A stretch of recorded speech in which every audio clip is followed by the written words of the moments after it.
What would be your last wish if you found out you were going to die tomorrow? To see your family and say goodbye? And what do robbers, murderers, and psychopaths sentenced to death ask for? Hey, my name is Nox, and today I'll show you the craziest last wishes, from unbelievable dinner dishes to the desire to freeze and grind the body into mincemeat. Hardcore, right? Okay.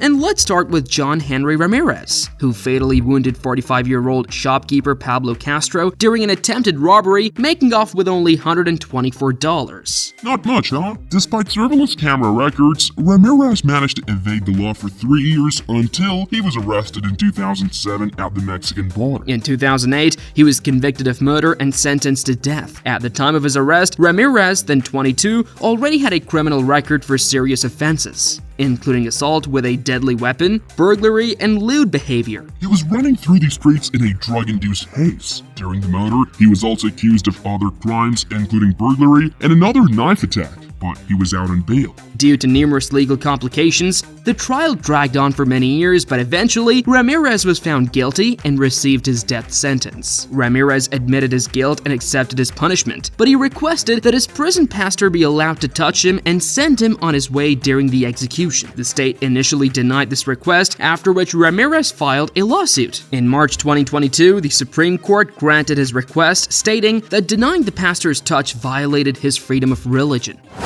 Robbie Lee Garner, sentenced to life imprisonment in 1985 for a series of serious crimes, including murders and robberies, could not come to terms with the court's decision and caused a scene right in the courtroom. He was later diagnosed with antisocial personality disorder. After several incidents of attacking other inmates, his sentence was changed to death. He had had enough, as they say. Spending a quarter of a century in prison, Garner had plenty of time to carefully consider what he would like to enjoy for his last dinner. He opted for an exquisite menu: a large lobster prepared with aromatic spices and herbs, and a huge steak. Dessert consisted of pistachio ice cream with chocolate shavings and apple pie, and in addition, Garner requested to watch the Lord of the Rings trilogy during dinner, which had already gained immense popularity by that time. Quite a nice gathering, huh? What movie would you watch as your last?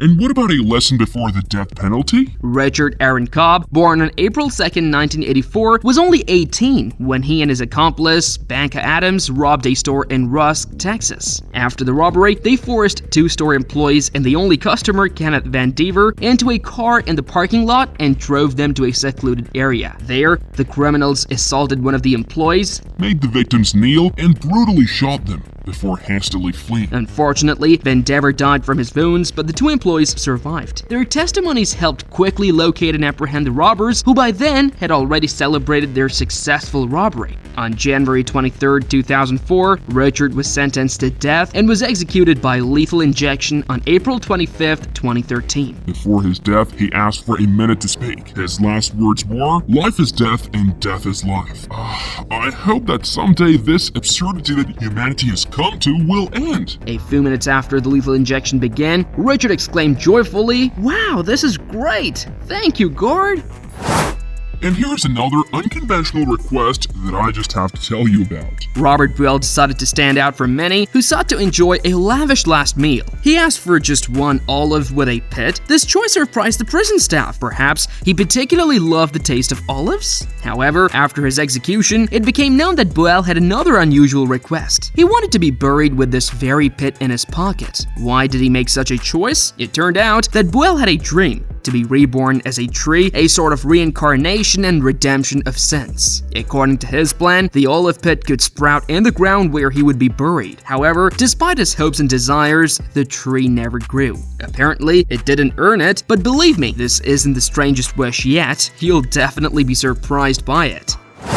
Hotorn, sentenced to death for the murder of 3 members of his family in October 1984, expressed an unusual wish. He asked that after his death, his body be immediately fed to fish with no priest to perform last rites or touch him. Let me tell you more about how he became a criminal and why such a strange wish. The main goal of his crime was an attempt to gain control of the family property worth $150,000. But after the murder, it was revealed that the elder Gene had already changed his will, excluding the younger Gene from it. In an attempt to divert police suspicion, Jane, along with his accomplice James Lee Burt, attacked Linda, the elder Jane, and their teenage son Marcus. Jane scattered cigarette butts and Afro-American hair near the crime scene, but thorough investigation revealed that he was the murderer. In court, Jane accused Burt of the murders, although he claimed to have only shot through the window himself. Burt was found guilty and executed despite his denials. Jane was also found guilty but insisted on his innocence, claiming that his aggression was triggered by his father's violence, who had abused him at the age of 8. Before his death, Gene expressed a last wish that if his appeal failed, his body would be used in an art installation dedicated to the death penalty. He agreed to freeze his body and turn it into fish food for an aquarium exhibition by an artist named Jillian from Marco Everest. Quite the performance!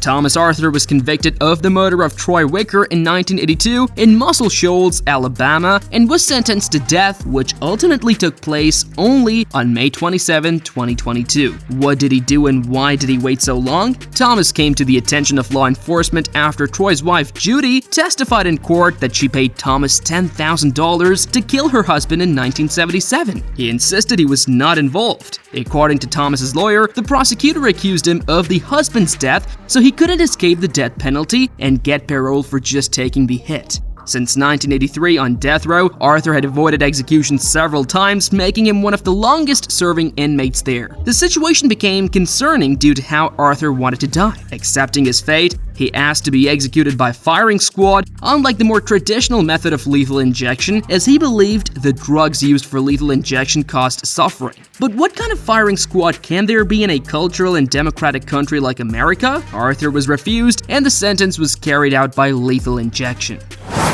James Edward Smith, a native of Kentucky, became known not only for his crimes, but also for one of the strangest last wishes before execution. After he attacked a cashier in March 1983 and killed 44-year-old Larry Rose, who was a district manager at an insurance office, Smith was arrested with the help of office staff and passerby who managed to detain him and recover the stolen money. Smith tried to escape from the courtroom, but unsuccessfully, and was subsequently sentenced to death. His last wish before execution in 1990 attracted special attention from the public and the media. Smith requested something unusual for his last meal, a handful of dirt. You might ask me, why?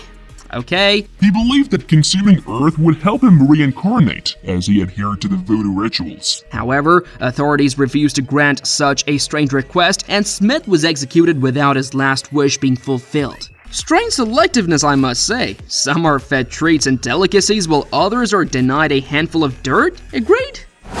Robert Alton Harris became infamous across America as a kidnapper, robber, and brutal murderer. Born on January 15, 1953 in North Carolina, USA. Robert endured harsh treatment in his childhood and had been in juvenile detention twice for car thefts before he turned 15.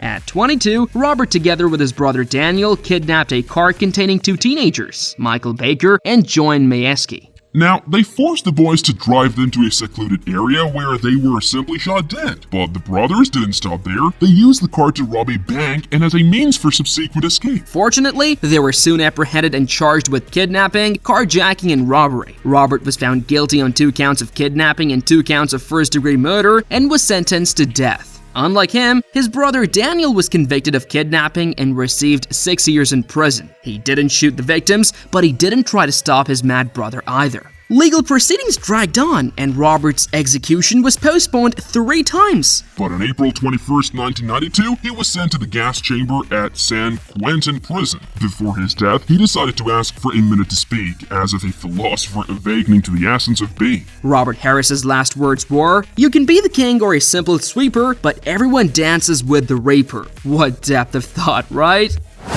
If you think It is just a children's horror story, you are deeply mistaken.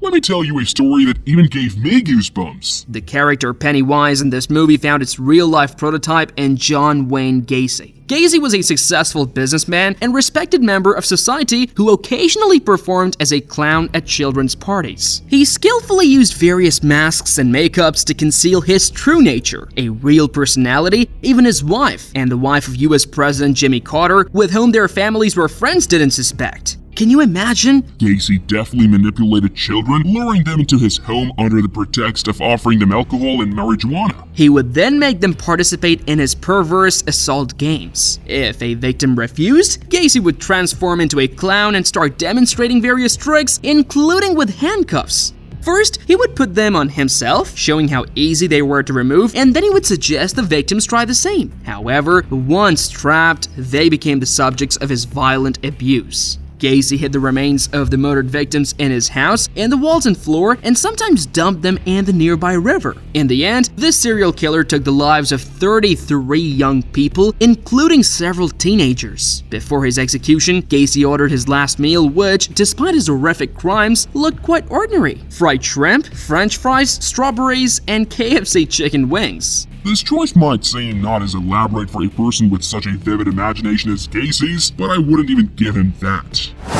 Robert Charles Towery was a mechanic for Mark Jones, a well-known philanthropist from Paradise Valley. Jones was kind to Towery, lent him money, and allowed him into his home along with his accomplice Randy Baker. Once, while in Jones' house, Towery pointed a gun at him while his partner handcuffed Jones. They stole valuable items from Jones' house and loaded them into a car. Then Towery let the boss into the bedroom and injected him with battery acid, assuring him it would help him sleep. Trusting Towery, Jones didn't resist. After the injection, Towery strangled Jones to death. Then he left with the stolen valuables, unloaded them at his and Baker's homes, and then abandoned the car. Soon after, Jones's body and the car were found by the police following an anonymous tip. Robert was arrested and stolen items were confiscated from him and Baker. Towery was found guilty of first-degree murder and sentenced to death, while Baker, charged with second-degree murder, served only 10 years in exchange for his testimony. While on death row, Towery expressed regret for his crimes. His last words before his execution on March 8, 2012 were, "I love my family. Potatoes, potatoes, potatoes." What did that mean? The phrase was a secret message, an Easter egg for his nephew who was present at the execution. The word potatoes referred to the sound made by a Harley-Davidson motorcycle at idle. Sad, but fair. I'm not surprised at all that criminals have such wild and varied last wishes. After all, anyone can lose it after years of waiting for their known end date. And that's it. If you're interested in this topic and you know how to write scripts, edit, or voice videos, write to our Telegram bot through the link in the description to join our team. And thanks for watching.